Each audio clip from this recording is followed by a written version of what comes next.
Hello बच्चों, क्या हाल चाल है? मस्त हो, शानदार हो और जबरदस्त हो। शायद कुछ बच्चे शानदार आज नहीं भी होंगे। आज उन बच्चों से ही हम बात करने आए हैं जिन बच्चों का रिजल्ट आया है बट वो पास नहीं हो पाए हैं। वो लोग डिमोटिवेटेड है। आज हम उनसे बात करने आए हैं।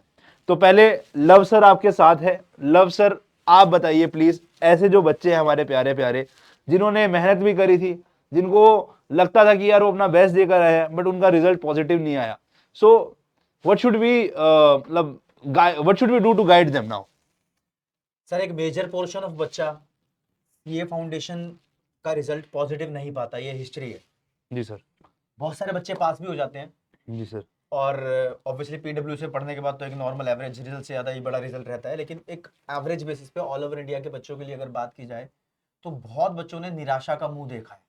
जी सर। यानी वो सीए फाउंडेशन को क्रैक नहीं कर पाए। जी सर। तो obviously this is the time कि उनको पता होना चाहिए कि इस टाइम पर जब सीए फाउंडेशन क्रैक नहीं हो पाया तो उनके पास जो अवेलेबल ऑप्शन है, एक ऑप्शन तो सर ये कहता है कि नहीं छोड़ दे, सही बात। दूसरा ऑप्शन कहता है नहीं संघर्ष कर और आगे बढ़, तीसरा ऑप्शन कहता है कि थोड़ी अच्छी तैयारी की जरूरत है। ठीक है, फिर डिसाइड कर कि यार सच में तेरी जगह है या नहीं है। क्या बोल रहे? या रिवैल्यूएट करो, या तुम छोड़ दो, या तुम फाइट बैक करो। तीन ऑप्शन है बेसिकली। तो मेरे को लगता है सर, आप जो रिवैल्यूएट वाला ऑप्शन बोल रहे हो ना, तो रिवैल्यूएट तो करना ही चाहिए। फिर वहीं से डिसीजन आएगा बाकी दोनों चीजों का कि यार क्या करना है, फाइट बैक करना है या फिर छोड़ना है। बट मुझे ये लगता है पर्सनली कि ये सीए एक ऐसा एग्जाम है, वो 90% वाला भी कई बार क्रैक नहीं कर पाता और 50% वाला भी कर पाता है। तो अगर तुम्हें अपना रिवैल्यूएशन करना, अपनी कैपेबिलिटी पे मत करना, अपने एटीट्यूड पे करना। क्या मेरे में एक फाइटर वाला एटीट्यूड है या नहीं है, या फिर मैं बहुत जल्दी घबरा के छोड़ देता हूं चीजों को। मेरे को लगता है कि ये चेक जरूरी है सर। मैं यहाँ पर एक छोटी सी बात कहना चाहूंगा, अपने स्टूडेंट की नहीं अपने दोस्त की बात बताना चाहूंगा। एक मेरा बहुत करीबी मित्र है। जी सर। स्कूल टाइम की बात थी और बहुत एक्साइटेड था कि हाँ सीए बनना है, सीए बनना है, सीए बनना है। और स्टार्टिंग के 2 अटेम्प्ट में सर, वो सीए सीपीटी होता था पहले, जी सर। फाउंडेशन नहीं होता था उस टाइम पर। तो दोनों अटेम्प्ट में वो फेल हो गया। मतलब नहीं बन पाया। उसका एवरेज स्कोर उस टाइम 200 में से 100 मार्क्स चाहिए होते थे, तो नहीं बन पाई, उसकी बात नहीं हो पाई उस चीज में, तो वो फेल हो गया।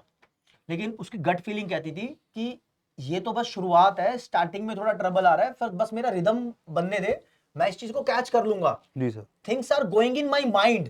लेकिन वो किसी पता नहीं क्या तो बैड लक था, या फिर कोई ऐसी बात थी कि यार शिट, मुझे 15 दिन और मिलते ना, बस मैं यूं कर देता इसको। सही बात। तो वो उस मार से मार खा गया। लेकिन उसने 2 बार सीए फाउंडेशन जिसे आज बोलते हैं उस पेपर को फेल किया। उसके बाद सर उसने बोथ ग्रुप एक बार में क्रैक। क्या बात है सर। ठीक है, बिग 4 में उसकी ट्रेनिंग हुई। क्योंकि ट्रेनिंग इस वजह से हुई क्योंकि उसने इंटरमीडिएट में रैंक होल्ड की, फाइनल बहुत अच्छे मार्क्स से पास किया, और आज उसका बहुत सक्सेसफुल करियर है। तो उससे मुझे भी सीखने को मिलता है कि एक तो कभी कभी एग्जाम के अंदर अनसर्टेनिटीज हो जाती हैं, जैसा एक्सपेक्टेड नहीं होता वैसा हो जाता है। लेकिन फिर भी आप अगर अटल हो, आपके इरादे अगर मजबूत थे, आपको वही मुकाम हासिल करना है जो आपने सोच रखा था, तो बी डैम श्योर कि अभी शायद वो चीज नहीं हुई है जो हमें चाहिए थी, लेकिन हम उसको पकड़ लेंगे जो हमें चाहिए था। मेरे हिसाब से continue is the best option. सही बात है सर। हम लोग भी तुम्हारे साथ है बच्चों, हम लोग भी खड़े हैं। मुझे पता है कि ये वो टाइम आता है जहां पर हम अपनी गलतियों के अलावा बाकियों की गलतियां भी देखते हैं कि यार हमारी फैमिली ने सपोर्ट नहीं किया, यार मुझे स्टडी का एनवायरनमेंट नहीं मिल पाया, यार ये तो टीचर की गलती थी, यार ये इस गलती बंदे की गलती थी। पहले अपने को ये देखना है कि यार मेरी गलती थी या नहीं थी। अगर तुम्हारी गलती थी तो तुम उसको ठीक करने में कैसे अपना योगदान दे सकते हो। एक दिन बैठो, लिखो कि यार मैंने इस 6 महीने की जर्नी में क्या क्या सीखा और मैंने क्या सीखना रह गया कि मैं उससे पास नहीं हो पाया। बस ये डोंट्स को डू में कन्वर्ट करना है कि यार ये रह गया, इसको पूरा करना है। तुम अगर एक बार रिवैल्यूएट करोगे इस चीज को, तुमको ये पता चल जाएगा कि यार इतना मुश्किल नहीं है फाइट बैक करना। अभी भी टाइम है, अभी भी समय है कि अगर हम शिद्दत के साथ मेहनत करेंगे। जैसे सर ने बताया, उनके फ्रेंड ने एक बार ठान लिया था कि यार 2 बार फेल हो गया हूं, तीसरी बार में मैं ठान चुका हूं, अब मेरे को अच्छा ही परफॉर्म करना है, और उसका रिजल्ट उसने आगे भी देखा। तो ये एक एटीट्यूड मिल जाता है बंदे को सीखने का कि भैया अपनी गलतियों से सीख चुका हूं मैं और ये गलतियां आगे नहीं दोहराऊंगा मैं। ये मैं, मेरे को पता है कि अगले एग्जाम में या उससे आगे जितनी भी लाइफ मैं फेस करने वाला हूं उसमें मैं नहीं दोहराऊंगा। सर आप सीए एग्जाम की बात कर रहे हो, मैं अपनी पर्सनल लाइफ जर्नी बताता हूं, मैंने कभी शेयर नहीं करी है। मैं ठीक ठाक फैमिली से हूं, ठीक है, मैं जब बॉर्न हुआ था I was not from the very rich background, मतलब किराए के मकान में हुआ था, थोड़ा सा तंगी थी, बट उसके बाद जब अपब्रिंगिंग हुई ठीक ठाक सा घर में हूँ भैया, मिडिल क्लास घर है अपना, ठीक ठाक सा घर है। बट जब कमाना शुरू किया ना, मैंने गवर्नमेंट जॉब छोड़ दी थी, तो जब छोड़ी ना मैंने जॉब, तो मुझे समझ नहीं आया यार कि स्ट्रगल्स क्या होती हैं। मेरे को पैसे का कभी तंगी हुआ नहीं है ना, अपन कॉलेज भी ऐसा ही पढ़ा था, वहाँ फीस नहीं थी तो पापा पापा ठीक ठाक पैसा भेज देते थे, इतना कोई पैसे की तंगी नहीं थी।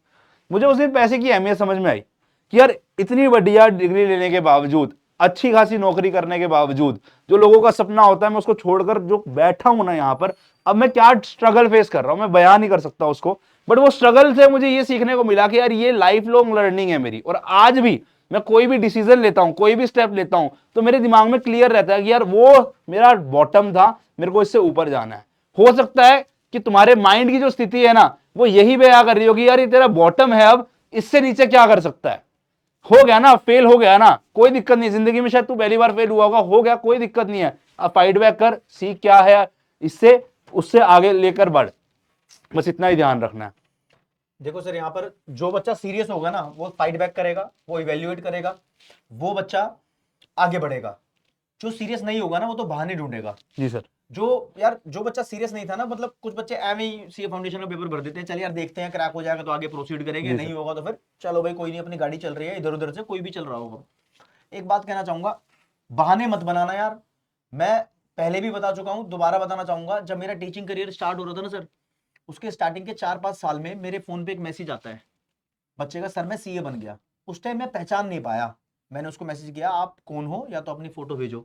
जब उस बच्चे ने मुझे अपनी फोटो भेजी, तब मैं उसको फोटो देखकर दंग रह गया। अरे ये बच्चा सीए बन सकता है, क्योंकि कैलिबर था, कैपेबिलिटी थी, लेकिन उसके पास फीस देने तक के पैसे नहीं थे। उसके पापा छोले भटूरे की रेडी लगाते थे, लेकिन वो रिगरस मेहनत करके सीए बना। तो बहाना तो नहीं है सर। सही बात है सर, यही आपको समझना। आई थिंक मेरे साथ यहाँ पे बहुत सारे ऐसे बच्चे हैं सर, उनमें से काफी सीरियस भी थे जो पढ़ाई कर रहे थे, बट किसी ना किसी वजह से कोई वीकनेस थी उनके अंदर में, उसको ओवरकम नहीं कर पाए, बट हो गए। कुछ बच्चे टीचर को भी ब्लेम करते हैं। मेरे साथ एक स्टूडेंट था आदित्य गौतम सर, इस बार वो अटेम्प्ट पास कर रहा है, मैथ्स तो पक्का से कर रहा है, मेरे साथ आज सुबह बात भी हुई उसकी, और वो 2-3 अटेम्प्ट दिया है सर उसने। बड़ा बच्चा था, 12वीं के अंदर वो 90% लेकर आया बच्चा। मैथ्स नहीं थी तो उसको लगता था, हर चीज में चैलेंज करता था कि सर आपकी ये गलती, आपकी वो गलती, ये गलती। मैंने कहा भाई इतने बच्चे पास हो चुके हैं, तुम भी पास हो जाते, है ना। अब उसने फॉलो किया एंड वो 60+ स्कोर कर रहा है। It's a big number in maths कि भाई अच्छा स्कोर कर रहा है। अगेन शायद तुम्हारी भी कोई ऐसी गलती रही होगी जिसको तुम्हें फॉलो करना चाहिए था, ठीक है, तुमने वो नहीं किया।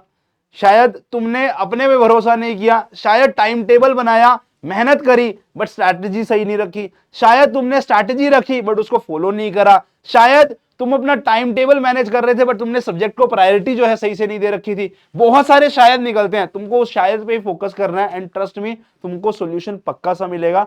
And I am very sure तुम अगले लेवल पे भी जाओगे ना तो उसको भी फटाफट से फिर क्रैक कर पाओगे, क्योंकि तुमने वो गलती सीख ली है। ये मैं उन बच्चों से बात कर रहा हूं जो अपनी गलती को सीख चुके हैं। और जो बच्चे अब नॉन सीरियस है ना बेटा, अगर सही में करियर बनाना चाहता है तो अभी भी सीरियस होने का टाइम है, अभी भी कुछ नहीं बिगड़ा। आ रहा है जून अटेम्प्ट, रेडी हो जा और तैयार हो जा इस बार फाइट बैक करने के लिए और इस बार एग्जाम को क्रैक करने के लिए। हम लोग तुम्हारे साथ हैं। 2 बातें मेरी लास्ट लाइन होगी सर इस चीज में।